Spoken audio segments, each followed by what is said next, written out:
Hi everyone, I am LYSA SAMONTE and I am going to discuss to you the topic which is entitled The Teacher as a Curricularist. Are you aware that the teacher's role in school is very complex? Teachers do a series of interrelated actions about curriculum, instructions, assessment, evaluation, teaching, and learning. A classroom teacher is involved with curriculum continuously all day. But very seldom has the teacher been described as a curricularist. Curricularists in the past are referred only to those who develop curriculum theorists.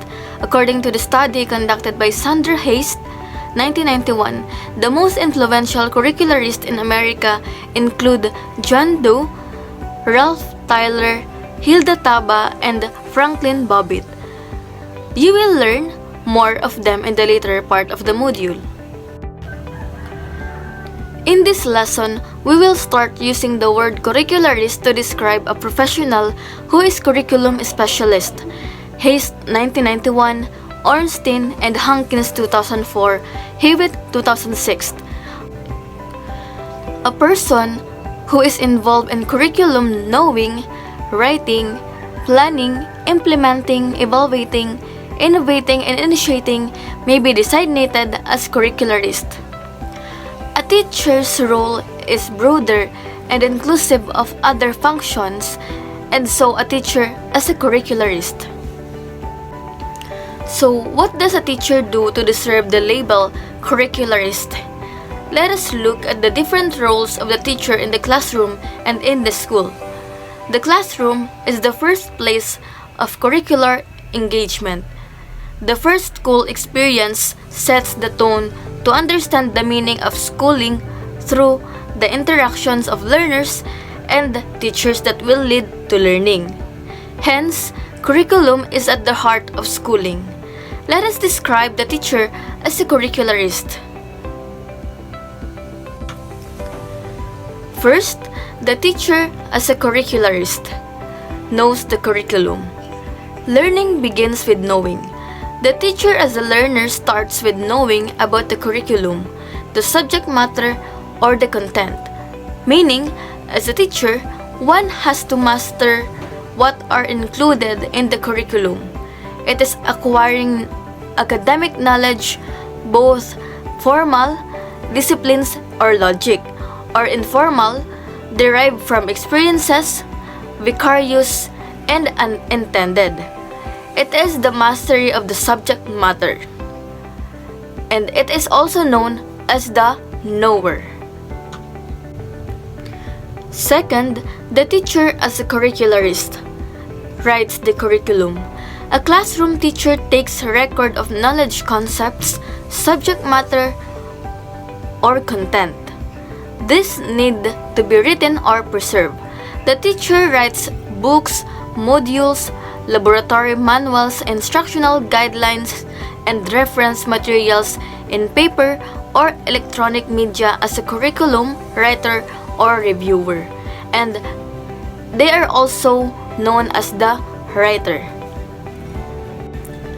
Third, the teacher as a curricularist plans the curriculum. A good curriculum has to be planned. It is the role of the teacher to make a yearly, monthly, or daily plan of the curriculum. This will serve as a guide in the implementation of the curriculum, meaning the teacher takes into consideration several factors in planning a curriculum. These factors include the learners, the support material, time, subject matter, or content, the desired outcomes, the content of the learners, among others. So by doing this, the teacher becomes a curriculum planner. Fourth, the teacher as a curricularist initiates the curriculum. In cases where the curriculum is recommended to the schools from DepEd, CHED, TESDA, UNESCO, UNICEF, or other educational agencies for improvement of quality education, the teacher is obliged to implement it. Implementation of a new curriculum requires the open-mindedness of the teacher and the full belief that the curriculum will enhance learning. There will be many constraints and difficulties in doing things first or leading. However, a transformative teacher will never hesitate to try something novel and relevant. Number 5. The teacher as a curricularist innovates the curriculum. Creativity and innovations are hallmarks and excellent teacher. A curriculum is always dynamic, hence it keeps on changing. From the content strategies, ways of doing, blocks of time, ways of evaluating, kinds of student and skills of teachers. One cannot find a single eternal curriculum that would perpetually fit. A good teacher therefore innovates the curriculum and thus becomes a curriculum innovator. Third, the teacher as a curricularist plans the curriculum. A good curriculum has to be planned. It is the role of the teacher to make a yearly, monthly, or daily plan of the curriculum. This will serve as a guide in the implementation of the curriculum, meaning the teacher takes into consideration several factors in planning a curriculum. These factors include the learners, the support material, time, subject matter or content, the desired outcomes, the content of the learners, among others. So by doing this, the teacher becomes a curriculum planner. The last is the teacher as a curricularist evaluates the curriculum. How can one determine if the desired learning outcomes have been achieved? Is the curriculum working? Does it bring the desired results? What do outcomes reveal? Are the learners achieving?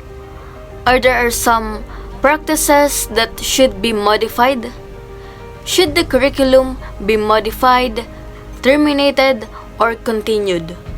These are some questions that need the help of a curriculum evaluator.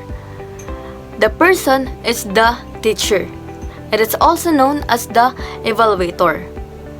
So the 7 different roles are those which a responsible teacher does in the classroom every day. Doing this multi-faced work qualifies a teacher to be a curricularist. To be a teacher is to be a curricularist, even if a teacher may not equal the likes of John Doe, Ralph Tyler, Hilda Taba, or Franklin Bobbitt.